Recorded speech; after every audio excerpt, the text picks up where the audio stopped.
우리 함께 박수 치시면서 찬양하겠습니다.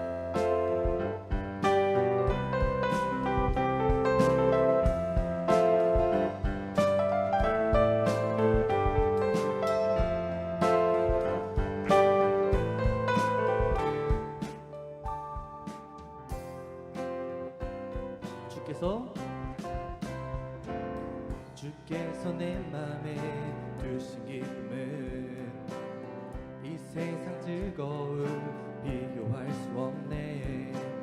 잠깐 있다 사라질 세상의 것과 다른 그 기쁨은 날마다 주께서 내 인생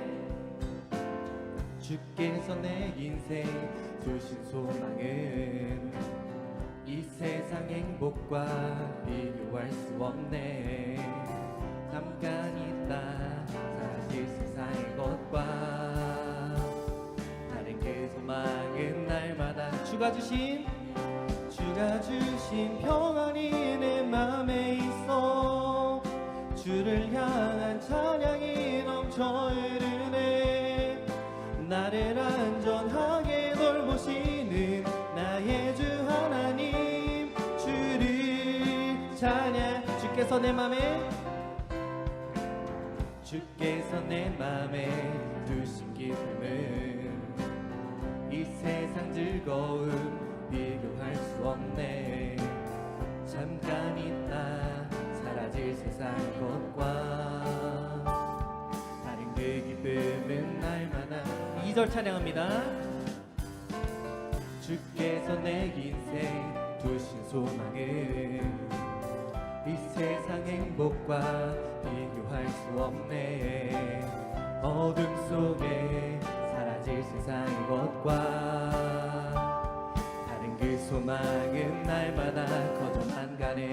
주가 주신 평안이 내 맘에 있어. 주를 향한 찬양이 넘쳐 흐르네. 나를 안전하게 돌보시는 나의 주 하나님, 주를 찬양. 주가 주신 평안이 내 맘에 있어. 주를 향한 찬양이 넘쳐 흐르네. 나를 안전하게 돌보시는 나의 주 하나님, 주를 나를 안전하게 돌보시는 나의 주 하나님, 주를 찬양. 산과 시내와 붉은 노을과 땅의 모든 것 주 다스리네. 내 안에 갈망 유일한 소망, 주님 날 다스리는 것. 주 오셔서 통치하소서. 헛된 나의 꿈 어둠 거두사 내 모든 것 다 드리니. 오셔서 산과 시내와 붉은 노을과 땅의 모든 것 주 다스리네. 내 안에 갈망 유일한 소망, 주님 날 주오셔서 통치하소서. 헛된 나의 꿈 어둠 거두사 내 모든 것 다 드리니. 오셔서 생각을 넘어 모든 말보다 나의 생활이 말하게 하소서.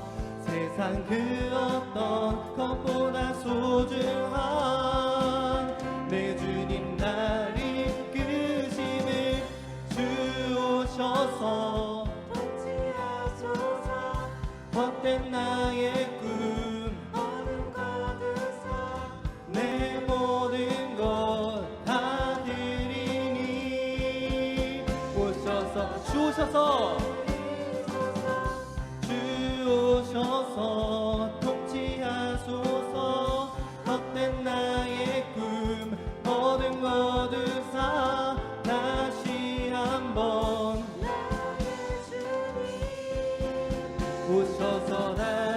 오셔서 다스리소서. 오셔서 다스리소서.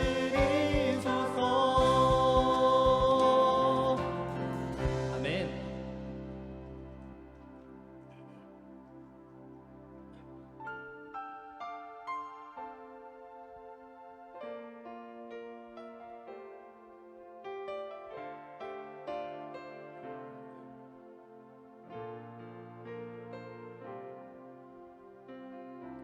주의 약속이 아득하여도 나의 자리를 힘써 지키리. 주의 마음에 합한 자 되어 크게 기꺼이 나 걷게 하소서. 주의 계획은 성실하시니 나의 고백은 온전케 하네. 주의 나라가 세워짐을 바라며 모든 것 기꺼이 주께 드리네. 내 맘 아시는 주님, 힘겹게 비워낸 바램들 다 내려놓고 주의 위로 전하며 그 신실하심 바라보리.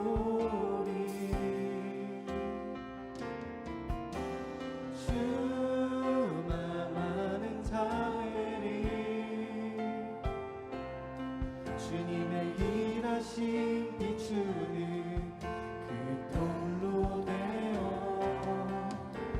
주의 나라 위하여 내 소망 넘어줄 듯 이룰 주의 약속이 아득하여도 나의 자리를 힘써 지키리. 주의 마음에 합한 자 되어 크게 기꺼이 나 걷게 하소서. 주의 계획은 성실하시니 나의 고백은 온전케 하네. 주의 나라가 세워짐을 바라며 모든 것 기꺼이 주께를. 내 맘 아시는 주님, 내 맘 아시는 주님, 힘겹게 비워낸 바램들 다 내려놓고 주의 위로 전하며 그 신실하심 바라보리. 주만 아는 자들이 주님의 일하심 비추는 그 통로 되어 주의 나라 위하여 내 소망 넘어줄 듯 이룰. 내 맘 아시는 주님, 내 맘 아시는 주님, 힘겹게 비워낸 바램들 다 내려놓고 주의 위로 전하며 그 신실하심 바라보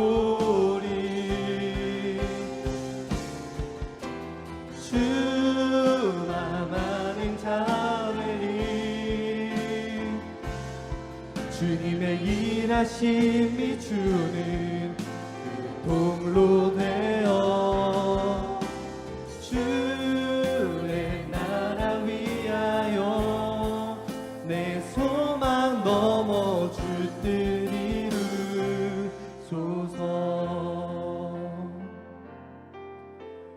내 맘 아시는 주님,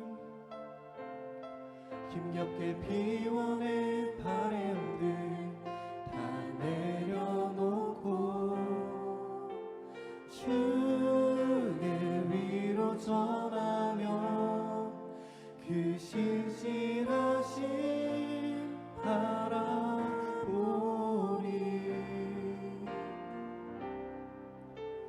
주만 아는 자 되리.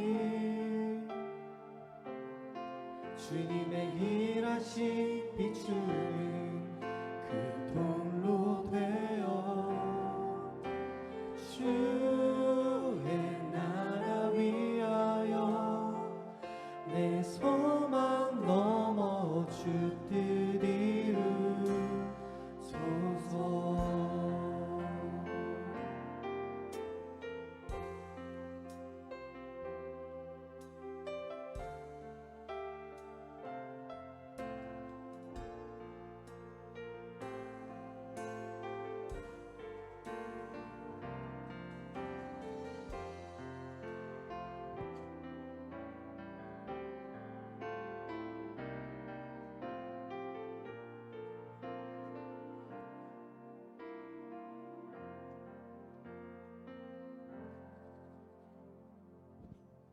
아멘. 광고 드리겠습니다. 오후 프라이머십에 오신 여러분들 환영하고 축복합니다. 하나님께 예배함이 우리의 기쁨입니다. 이 시간 전심으로 주님께 예배드리시길 소망합니다.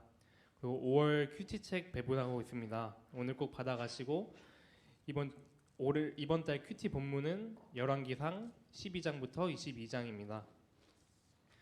그리고 오늘 예배 후에 제자훈련 모임 있으니까 예배 끝나고 모이시면 되겠고, 그리고 5월 26일 청년부 야유회 준비하고 있습니다.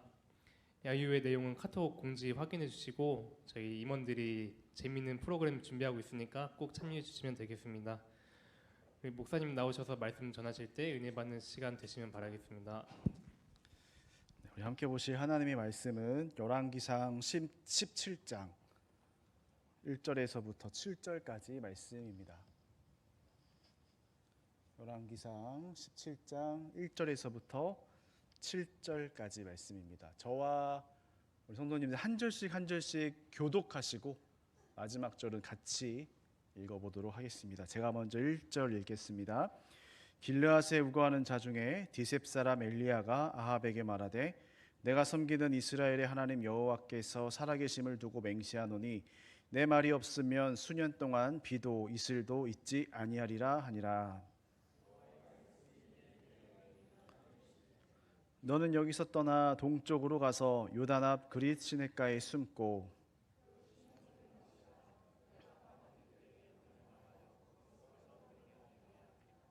그가 여호와의 말씀과 같이 하여 곧 가서 요단 앞 그릿 시냇가에 머물매.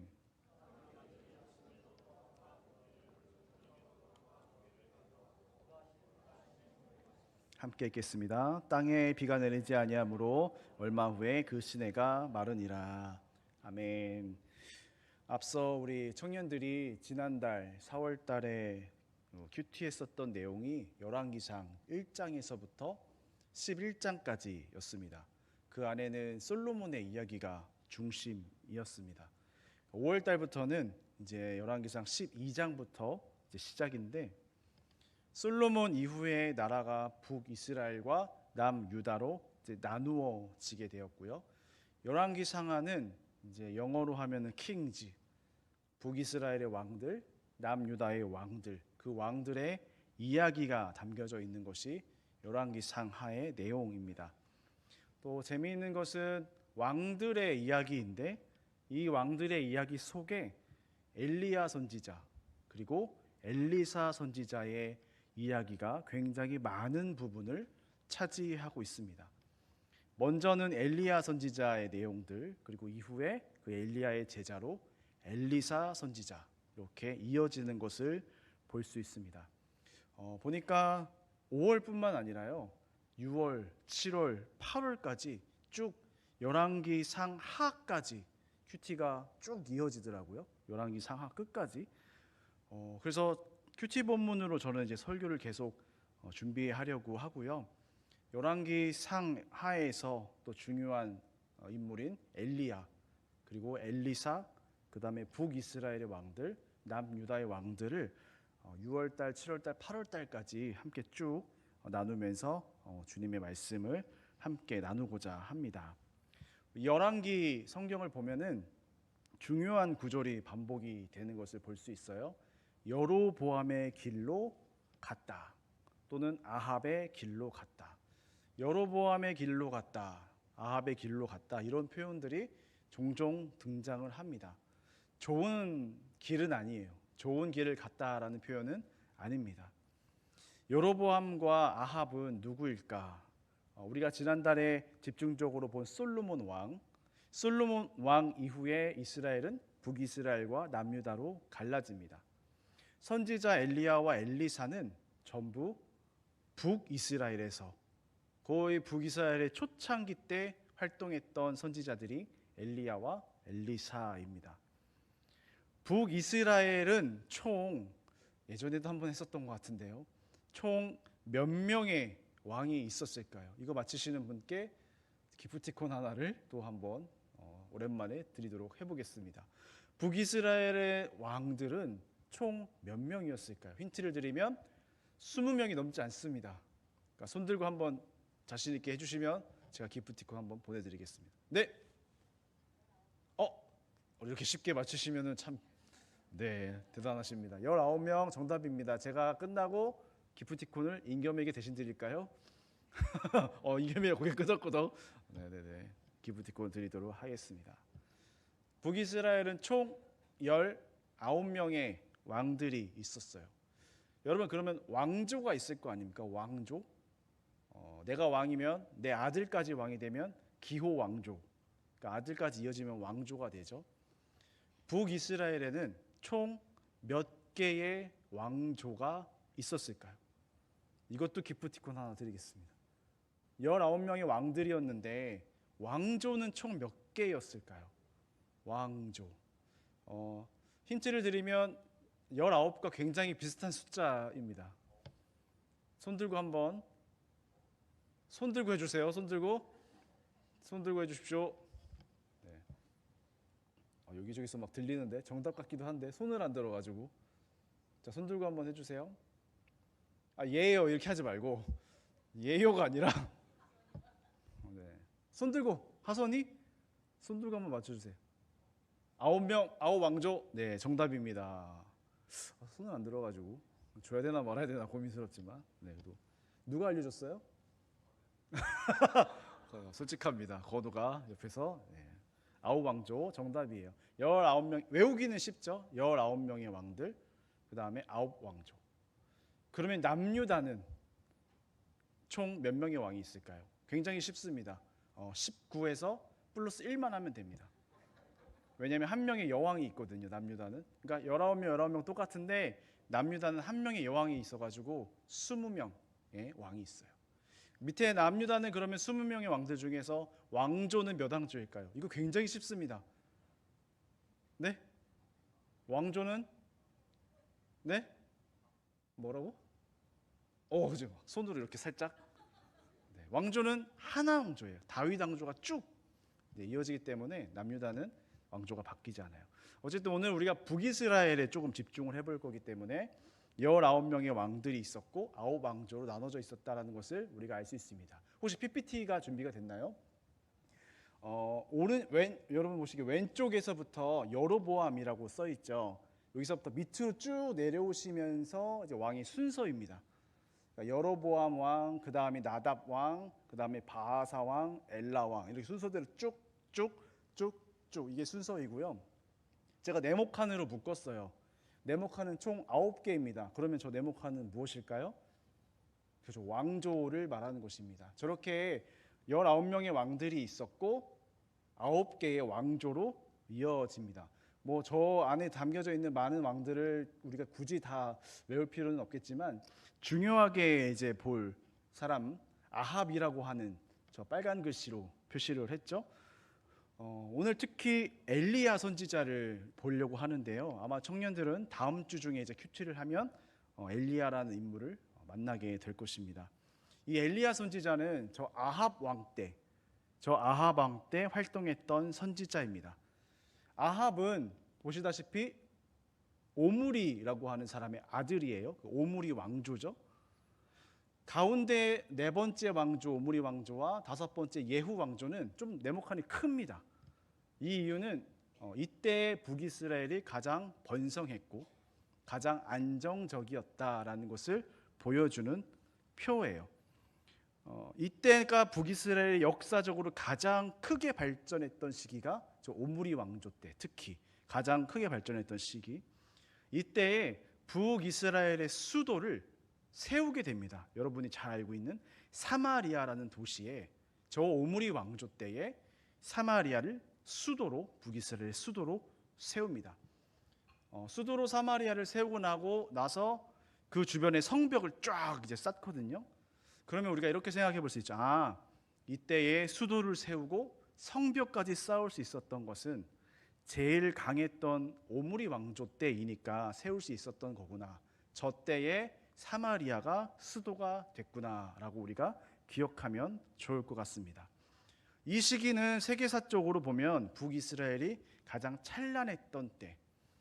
그런데 성경은 반대로 말합니다. 저 때가 이스라엘 역사상 가장 악했던 시기로 평가를 합니다. 특히 저 빨간 글씨의 아합 왕은 이세벨이라고 하는 공주와 결혼을 해요. 이세벨은 이스라엘 출신이 아니라 이스라엘보다 더 위쪽 그 레바논의 시돈이라는 도시가 있거든요. 그 시돈이라는 나라 출신이 이세벨입니다.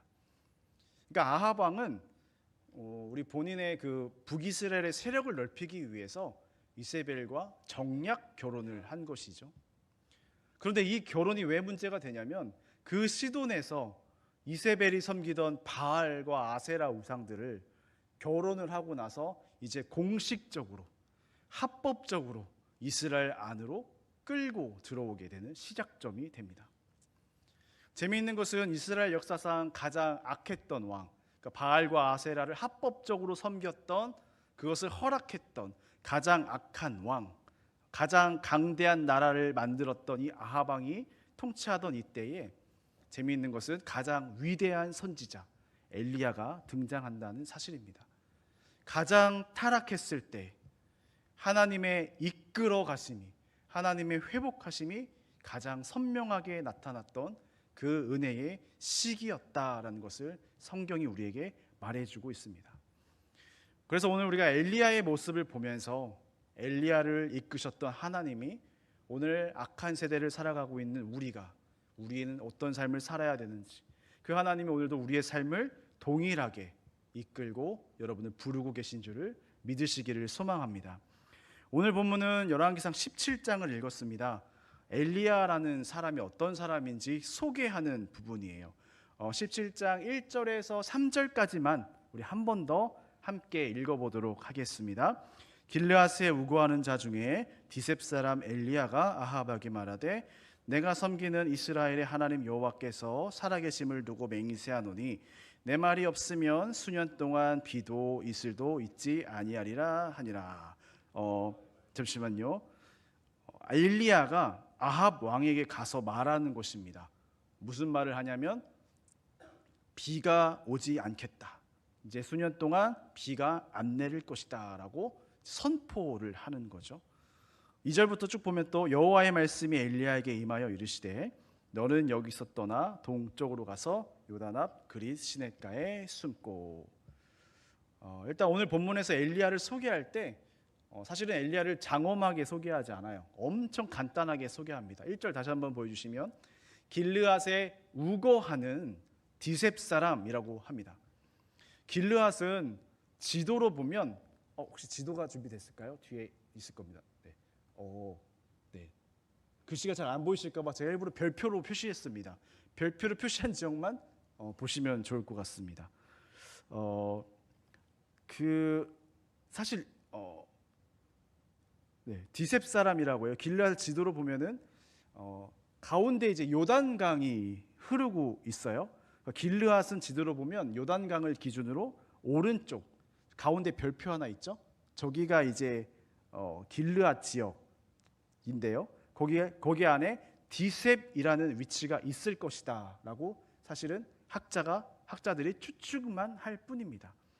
사실은 디셉이 정확하게 지금도 어딘지는 몰라요. 그러나 알 수 있는 것은 길르앗에 살았다, 길르앗에 우거했다라고 하니까 길르앗 저기 어딘가 요단 동편 길르앗 저기 어딘가에 있을 것이다라고만 추측을 할 뿐이에요. 그런데 사실은 우리가 더 주목해 볼 단어는 다시 1절에 보시면 우거하는 자라는 말입니다. 우거하는 자. 우거하다라는 말은요, 남의 집이나 타향에서 잠시 몸을 의탁하며 지내다라는 뜻입니다. 그러니까 즉 우거하는 자는 떠돌이로 살아가다라는 뜻입니다. 그러니까 여러분 엘리야를 소개하는데 사실은 고향도 몰라요. 뭐 출신도 모르고, 그러니까 고향도 잘난 것이 없고 출신도 잘난 것이 없고. 이 성경에 보면 누구 소개할 때 누구 아들 누구 지파 이런 거 많이 하지 않습니까? 근데 엘리야는 그런 게 없어요. 고향도 별로 좋지 않고 출신도 좋지 않고 삶도 뭐 하나 잘난 것이 없는, 스펙도 없고 영향력도 없는 것 같은, 내세울 조상 가문 지파도 없습니다. 당연히 재산 재력도 없는 사람이에요. 아무도 주목하지 않는 떠돌이 우거하는 사람 중에 한 명이다라고 성경은 엘리야를 소개하고 있습니다. 그런데 하나님은 이 엘리야를 이때 당시에 이 나라를 북이스라엘을 제일 번영시켰던 그 왕과 싸우게 하십니다. 엘리야는 참 용기가 있었던 것 같아요. 그 왕과 1대1로 싸우고 나중에 보시면 바알 850명과 또 싸우지 않습니까?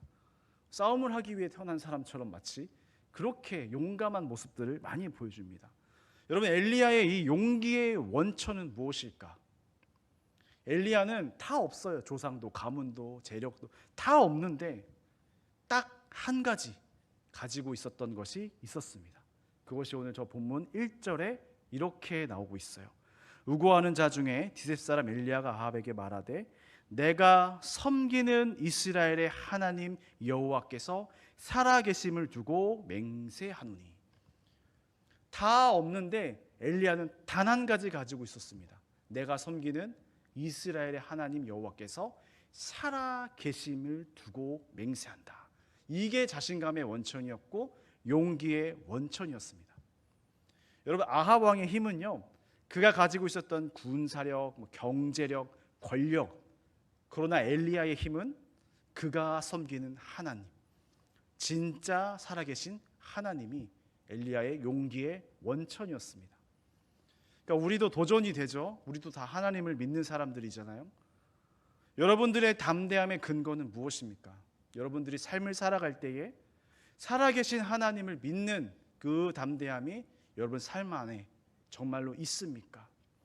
하나님 한 분만 믿고 우리가 담대하게 나아갔었던 그 열정과 그 용기와 내가 세상 사람과 섞이지 않겠다, 내가 세상과 싸워 승리하겠다, 이러한 결단이 우리는 어쩌면 사라진 지 오래이지 않을까 하는 점들을 우리가 이 말씀을 통해서 생각해 볼 수 있죠. 이 엘리야의 고백은 이거 생각나지 않습니까? 다윗이 골리앗 앞에서 했던 그 고백을 생각나게 합니다. 여러분, 승리는 살아계신 하나님을 섬기는 그 담대함에서 나옵니다. 여러분, 승리는 그 하나님을 예배하는 마음에서 시작됩니다. 하나님은 이 믿음을 가진 사람들을 삶 속에서 이끌어 가시는 것입니다. 여러분, 우리가 예배하는 것은 그냥 예배하는 것이 아니라 승리하신 하나님을 예배하는 것입니다. 그리고 이 예배가 우리가 삶에서 살아갈, 승리의 삶을 살아갈 그 원동력이 되고 힘이 된다라는 사실입니다. 엘리야가 오늘 본문 1절에서 이렇게 말하더라고요. 아합 왕이 이세벨과 결혼하고 너가 온갖 바알과 아세라를 다 북이스라엘로 들였으니 아합 왕아 잘 들어라. 하나님이 북이스라엘에게 비를 내리지 않으시며 너희에게 가뭄을 줄 것이다. 그러니까 아합 왕에게 가서 그에게 담대하게 선포하는 것입니다. 그리고 실제로 엘리야의 말대로 북이스라엘은 3년 동안 비가 오지 않았습니다. 땅이 쩍쩍 갈라지면서 가뭄이 시작됐고, 이때 당시에는 농사를 짓는 시대였는데 당연히 수확물도 없게 되죠.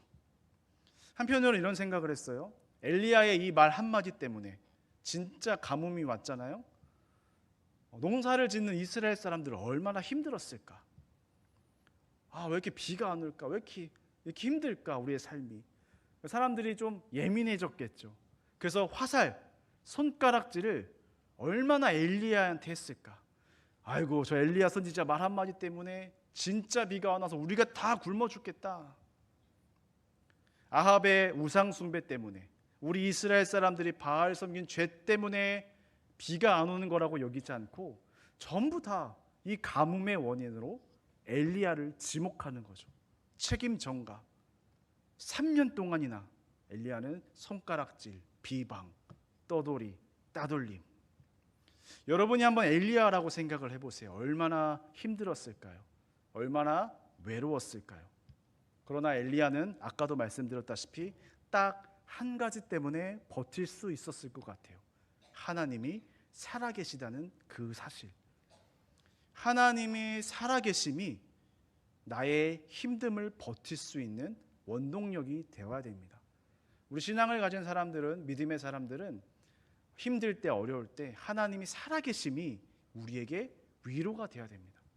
하나님이 진짜 살아계심이 내 삶을 버틸 수 있는 원동력이 되어야 됩니다. 우리 사회생활 하다 보면 관계의 문제 얼마나 힘듭니까? 또 이해되지 않는 윤리적인 문제들 많이 힘들죠. 믿는 사람답게 살아가는 게 요즘 얼마나 어렵습니까? 그러나 하나님의 진짜 살아계심이 오늘 다시 나의 믿음의 삶을 버틸 수 있는 원동력이 되어야 할 줄 믿습니다. 사실 우리 믿는 사람들은 이거밖에 없지 않나요? 하나님밖에 없어요.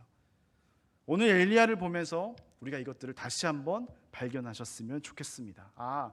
내가 가진 것은 살아계신 하나님밖에 없구나.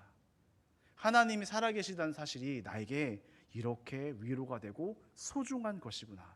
이것들이 다시 한번 깨달아지기를 소망합니다. 오늘 본문에서 또 하나 우리가 주목해 볼 부분이 있어요. 엘리야는 아주 담대해요. 아주 멋집니다. 대놓고 아합 왕 앞에서 하나님의 말씀을 선포해요. 아주 혈기왕성하죠. 그런데 이 타이밍에 하나님은 엘리야에게 더 멋진, 더 강력한 사역을 이어서 시키지 않으십니다.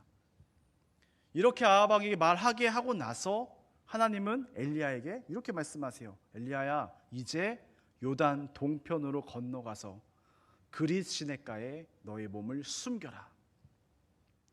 아주 용기 있고 혈기왕성하고 자신만만한 엘리야를 계속 앞세워서 과거의 모세처럼 다윗처럼 더 멋지게 사용하실 수도 있지만 하나님은 엘리야를 잠시 멈추게 하십니다. 그리고 그릿 시냇가로 엘리야를 숨기세요. 이 말씀을 묵상하면서 이런 생각을 했어요. 저는 이제 사역을 하는 사람이니까 사역을 하다가 보면 이거 정말 좋은 뛰어난 아이디어, 정말 좋은 기가 막힌 생각. 물론 그런 일은 많이 없지만 예를 들어서 나의 추진력, 내가 이렇게 잘했어, 내가 만들었어. 정말 쉽게 교만해질 때가 있거든요. 또 사역자의 자리에 있다 보면 많은 분들이 또 섬겨주시지 않습니까? 그러니까 얼마나 교만해질 수 있는 쉬운 자리인지를 생각해 보게 됩니다. 그러니까 교만해질 때가 있어요. 그러면 하나님의 영광이 드러나야 하는 그 사역의 열매에 내가 드러나게 돼 있어요. 그것은 내가 하나님보다 앞서가는 거예요. 그럴 때 아차 할 때가 있어요. 그러면 다시 멈추게 됩니다. 저는 제가 이렇게 교만한 마음이 들 때마다 아차, 내가 앞서가면 안 되지, 이런 생각을 떠오르게 하시는 하나님께 늘 감사드릴 때가 많습니다. 하나님은 교만해지려는 때에 반드시 멈추게 하세요. 우리도 종종 그래요. 하나님, 지금 충만한 내가 뭘 좀 해야 하지 않을까요? 하나님, 우리 부서가, 우리 교회가 다른 데보다 더 앞장서야 되지 않을까요? 제가 앞장서서 잘 이끌어야 할 때 아닌가요? 제가 밖에서도 멋지게 일하는 사람입니다. 제가 잘 이끌 수 있습니다. 그런데 하나님은 그렇게 멋진 사람이라 할지라도, 그렇게 능력이 있는 사람이라 할지라도 그 마음과 행동을 내려놓게 하시고 멈추게 하실 때가 분명히 있다라는 사실입니다.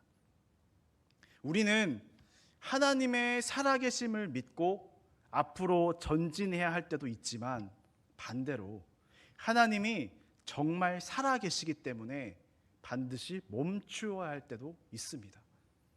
굉장히 중요한 말인 것 같습니다. 우리는 하나님의 살아계심을 믿고 앞으로 담대하게 전진해야 될 때도 있지만, 반대로 하나님이 정말 살아계시기 때문에 내가 앞서는 것이 아닌 내가 반드시 멈추어야 할 때가 있다라는 사실입니다. 하나님의 살아계심이 나의 담대함의 근거가 되어야 됩니다. 동시에 하나님의 그 살아계심이 나의 겸손함의 근거도 되어야 합니다. 담대함으로 앞으로 나아갈 때도 있고 겸손함으로 멈추어야 할 때가 있는 것입니다. 오늘 이 부분에서 엘리야가 정말 멋졌던 이유는 더 멋진 사역, 더 하나님 지금 아합 왕을 더 압박해야 하지 않겠습니까? 지금이 기회입니다. 이렇게 막 혈기왕성 부려야 할 때에 하나님의 이끄심대로 멈춰설 수 있었다라는 사실입니다. 여러분, 이스라엘 백성들이 출애굽했을 때 우리 다 기억나시죠? 광야로 나가잖아요. 40년 동안 광야 생활합니다. 하나님이 구름 기둥과 불 기둥으로 이스라엘을 이끄십니다. 중요한 것은 낮에 구름 기둥이 움직이기 시작하면 이스라엘 백성들도 같이 움직였습니다. 그러다 구름 기둥이 멈춰서면 이스라엘도 그곳에 멈춰서 진영을 잡고 계속 멈춰서 거주를 했습니다. 언제 출발할지 몰라요. 그냥 계속 멈춰 있어요. 그러다가 다시 구름 기둥이 움직이면 다시 짐 싸서 출발합니다.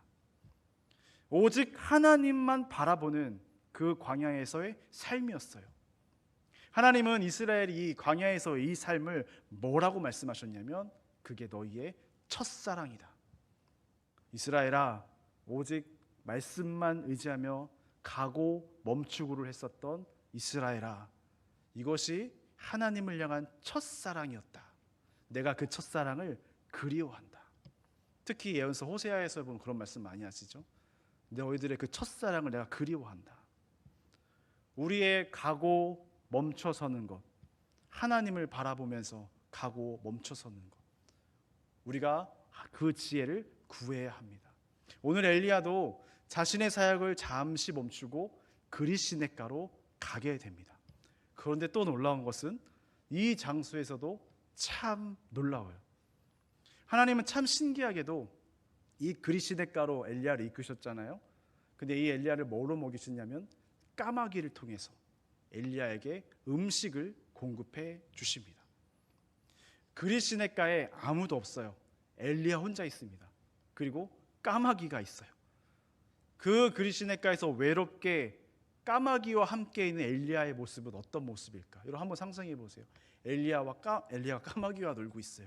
그리시네가에서 혼자. 제가 그림 하나를 좀 소개해 드리겠습니다. 잘 보이시죠? 까마귀와 함께 거하는 엘리야의 모습을 그린 그림이에요. 이 그림을 그린 화가는 앨리스턴 워싱턴이라는 미국 화가입니다. 미국 화가가 이 엘리야와 까마귀를 그렸어요. 근데 이 그림은 1818년도의 그림이에요. 굉장히 옛날 그림이죠. 1818년도. 이 그림은 현재 미국의 보스턴 미술관에 있다라고 합니다. 이 그림을 그린 화가는 낭만주의 시대의 풍경화의 거장이었습니다. 풍경화. 그래서 풍경을 아주 화려하고 예쁘게 그리는 사람이에요. 그런데 여러분, 이 엘리야 그림을 보세요. 예쁜 풍경이 아니라 굉장히 삭막해 보입니다. 초록색이 거의 없어요. 풍경하는 사람들은 초록색을 정말 많이 쓰거든요. 초록색이 거의 없습니다. 그리고 제가 이 그림을 보고 개인적으로 놀란 것은 하늘마저도 뭔가 삭막해 보여요. 하늘과 구름마저도. 왜냐하면 웬만하면 여러분 하늘색, 구름색은 예쁘게 보여요. 그림 색이 예쁘잖아요. 그런데 이것을 삭막하게 표현했다라는 이 화가의 기법도 정말 대단하다라고 생각이 들었습니다. 정말 까마귀와 함께 있는 엘리야의 삶, 삭막한 삶, 외로운 삶, 힘든 삶임을 그림으로 잘 표현했다라는 느낌을 받습니다. 그리고 또 어둑어둑한 먹구름도 있죠. 여러분 사실 지금 비가 내리지 않는 3년 동안의 그림입니다. 그렇기 때문에 먹구름이 있으면 안 돼요. 먹구름은 비가 내리는 거잖아요. 근데 먹구름을 일부러 그림으로써 더 어둡게 엘리야의 모습을 표현하고 더 힘든 상황임을 저 그림을 통해서 표현을 해주고 있습니다. 아래쪽에 엎드려 있는 사람이 엘리야입니다. 주인공인데요. 얼굴도 안 보이게 아주 작게 그렸습니다. 마치 지금 너가 주인공이 아니야. 너가 지금 돋보이는 시간이 아니야. 라고 말해주는 것 같습니다. 그리고 나무 위에 까마귀 한 마리가 먹이를 물고 엘리야를 내려다보고 있습니다. 그리고 다른 한 마리는 잘 보이실까 모르겠는데 엘리야 근처로 내려와서 엘리야 바로 위에서 먹이를 주려고 합니다. 여러분 이 까마귀는 구약 시대에는 부정한 짐승으로 여겨져서 사람들도 가까이 하지 않는 새입니다. 여러분 한번 상상해 보세요. 부정한 새인데 여러분들에게 막 날라와요. 그럼 여러분 어떻게 하시겠습니까? 돌 던지죠. 저리가 오이 발로 차고 나한테 가까이 오지 마. 막 기겁을 하죠. 까마귀가 날라오면. 아이 부정한 새. 막 발길질하고 모래 던지고 돌 던지고 막 그렇겠죠. 까마귀도 불쌍한 새예요. 외면받는 외톨이 같은 새입니다. 그러니까 저 그림을 보니 까마귀들과 홀로 있는 엘리야의 모습, 마치 사람들에게 손가락질 당했던 엘리야, 그리고 사람들에게 발길질 많이 당했을 것 같은 까마귀들, 그러니까 마치 외톨이와 외톨이가 함께 있는 그 그림처럼 보여집니다. 그런데 제가 이 그림을 왜 보여드렸냐면 우리들은 이 그림을 통해서 또 한 분을 볼 수 있어야 됩니다. 바로 하나님이에요. 여러분 이 그림은 분명 삭막합니다. 외톨이와 외톨이가 함께 있는 외로운 모습입니다. 그런데 이 장면에 또 누가 함께 하시냐면 바로 하나님입니다. 여러분 저 까마귀 먹이 갖다 주는 것은 하나님이 이끄시는 거예요. 아무리 내가 홀로 있는 것 같은 외로운 길을 걷는 것 같은 삭막한 나의 삶인 것 같은 그럼에도 하나님이 내 옆에 계시면 여러분 그거면 충분합니다. 내 삶이 삭막해 보여도 내 삶 안에 하나님이 함께 계시다면 누가 뭐라 평가해도 그 삶은 하나님이 보시기에 승리한 삶입니다. 엘리야가 이 그리시네가 여러분 여기서 음식도 해 먹을 수 없고요. 삶을 그냥 보통 사람처럼 평범하게라도 살아갈 수 없는 이 장소예요. 아하방을 피해서 숨기신 이 장소, 까마귀가 주는 음식만 먹어야 했던 이 장소에서 엘리야는 과연 어떤 생각들을 하면서 이 3년의 시간들을 보낼 수 있었을까? 여러분 성경에는 하나님이 이렇게 때에 따라서 공급해 주시는 일들, 그 사건들이 많이 나타납니다. 그런데 그 하나님의 공급들을 그 장면들을 가만히 보면 이런 공통점 하나가 발견이 돼요. 뭐냐면 풍족한 공급은 거의 없습니다. 그렇지 않나요? 풍족한 공급은 거의 없어요. 하나님은 지금도 그래요. 우리는 풍족한 공급을 달라고 기도하고 있지만 하나님은 한 번도 풍족한 공급을 우리에게 주시지 않아요. 하나님이 우리에게 공급하시는 이유는 단 한 가지입니다. 공급하시는 이가 하나님임을 알게 하시는 공급. 지금 내 손에 주어진 것, 지금 이게 하나님이 주신 것이구나. 이것을 내가 스스로 깨닫게 되는 것, 그것이 우리에게 공급하시는 유일한 이유입니다. 그러면 비록 내가 풍족한 공급은 아니지만 내 손에 주어진 게 하나님이 주신 것이구나를 내가 깨닫는다면 그것이 아주 작은 것일지라도 감격함이 있고 가슴 벅참이 있고 은혜가 있고 감사가 있고 하나님이 지금 나의 삶을 응원하고 계시는구나. 하나님이 나의 삶을 지금 이끌어 가시는구나. 하나님이 나와 참 가까이 계시는구나를 우리가 다시 깨닫게 됩니다. 이것이 하나님이 우리에게 많은 공급이 아닌 필요에 따라 공급하시는 이유인 것 같습니다. 엘리야가 이 그리시네가에서 까마귀와 함께 3년 동안 시간 보내요. 철저하게 숨겨졌고 철저하게 자유가 없으며 철저한 외로움 속에서 철저한 고독 속에 있지만 엘리야는 누구보다 깊이 지금 공급하시는 하나님의 이 은혜를 피부로 느끼며 체득해 가고 있어요. 아, 하나님이 살아계시는구나. 내가 살아계시는 하나님을 섬기는데 하나님이 진짜 살아계심을 나에게 보여주고 계시구나. 이 3년 동안 다른 사람들이 보면은 저 그림처럼 막 쓸쓸하고 삭막해 보이고 고독해 보이는 엘리야겠지만 막상 엘리야는 저 안에서 지금 하나님의 은혜, 그 이끄심을 더 선명하게 보고 더 선명하게 느끼고 그 은혜의 시간들을 지금 살아가고 있다라는 사실입니다. 더 크신 하나님을 발견하게 되고 그럴수록 나의 나약함을 더 알아가는 그 믿음의 성장을 엘리야가 저 그리시네가에서 하고 있다는 사실입니다.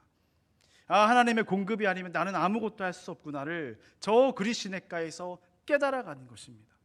하나님이 엘리야를 그리시네가에 숨기신 이유는 바로 이것이지 않나 싶어요. 엘리야의 믿음을 더욱 성장시키기 위해서. 얼마 전에 유치원에서 저희 아이 성장 사진 영상을 달라고 해가지고 그 사진을 모아서 영상을 만들었던 적이 있어요. 그러니까 사진을 한 번에 모아서 쫙 보니까 아기 때부터 지금 6살까지 쫙 보니까 눈에 띄게 자라나는 것이 선명하게 보이더라고요. 여러분, 누군가 성장한다고 했을 때의 그 성장의 모습은 우리 눈에 확 보입니다. 잘 보입니다. 그런데 엘리야를 묵상하면서 이걸 깨달았어요. 믿음의 성장은 오히려 눈에 안 보이고 숨겨질 수도 있겠구나. 마치 사람들의 눈에는 실패한 것처럼 보여지도록, 마치 사람들의 눈에는 외로운 것처럼 보여지는데 그 안에서, 그 숨겨진 장소, 그 숨겨진 시간에서 믿음이 성장할 수 있구나. 지금 그리시네가에 숨겨진 엘리야처럼요. 믿음이 성장한다라는 것은 뭐 내가 더 많이 뭘 맡게 되고 이게 아니라 크신 하나님을 더 알아간다는 것입니다. 그러면 나를 향한 그 하나님의 살아계심과 그 공급을 더 선명하게 보는 것이고, 그렇게 되면 나를 드러냈던 것이 오히려 점점 더 낮아지게 됩니다. 그러니까 믿음이 성장하는 사람일수록 나 믿음 좋아 라고 앞에서 티를 내지 않는 것 같아요. 오히려 자랑하지 않으려는 사람, 내가 했다라는 이 간증이 오히려 점점 줄어드는 사람, 말을 신중하게 하는 사람, 말을 오히려 아끼는 사람, 조심하려는 사람, 성령의 열매들 보시면 오래 참음, 자비, 양선, 온유. 믿음이 성장하는 사람의 눈에는 나의 의로움보다는 크신 하나님이 더 선명하게 보이기 때문에 오히려 더 겸손해질 수 있는 것입니다. 여러분, 하나님을 알아가는 것, 하나님을 인지하는 그 생각들, 여러분, 이것들은 눈에 보이지 않는 거예요. 옆에 사람이 하나님을 얼마나 살아가는지 눈에 보입니까? 옆에 사람이 얼마나 삶 가운데 하나님 함께 하심을 믿고 있는지 그 믿음이 수치가 눈에 보입니까? 보이지 않잖아요. 그래서 믿음의 성장은 어쩌면 눈에 잘 안 띄는 것입니다. 그러면 저 그림처럼 우리의 삶이 삭막해 보일지라도, 외롭고 고통의 길일지라도 내 안에 보이지 않는 하나님의 위로하심이 가득하다면 여러분, 그것이 승리의 삶입니다. 그것이 우리의 버팀의 원동력이고 살아갈 힘이 되는 것입니다. 그것이 저 그리시네가의 엘리야를 숨겨서 보이지 않는 그 믿음의 성장을 한 엘리야의 모습, 여러분, 저 모습을 우리의 삶 속에서 우리가 살아내야 할 그 믿음의 성장의 삶인 줄 믿습니다. 여러분, 삶 가운데에 하나님에 대한 생각, 하나님에 대한 사랑, 하나님에 대한 여러분의 마음을 여러분 마음 안에 넓혀 가십시오. 사람들의 눈에는 안 보입니다. 그러나 누가 알아요? 하나님이 아십니다. 네가 나를 얼마나 사랑하는지, 네가 나를 얼마나 생각하는지 하나님이 아시면 충분한 거 아니겠습니까? 하나님만 아시면 그것이 승리이지 않겠습니까? 남들 눈에는 다 이끄심이 안 보이지만 하나님이 분명하게 나를 이끄시고 있다는 그 확신이 든다면 그 삶이 승리의 삶이지 않겠습니까? 한 주간 동안 우리가 살아갈 때에 하나님의 살아계심이 선명하게 보여지는 여러분들의 삶이 되시기를 주님의 이름으로 축원합니다.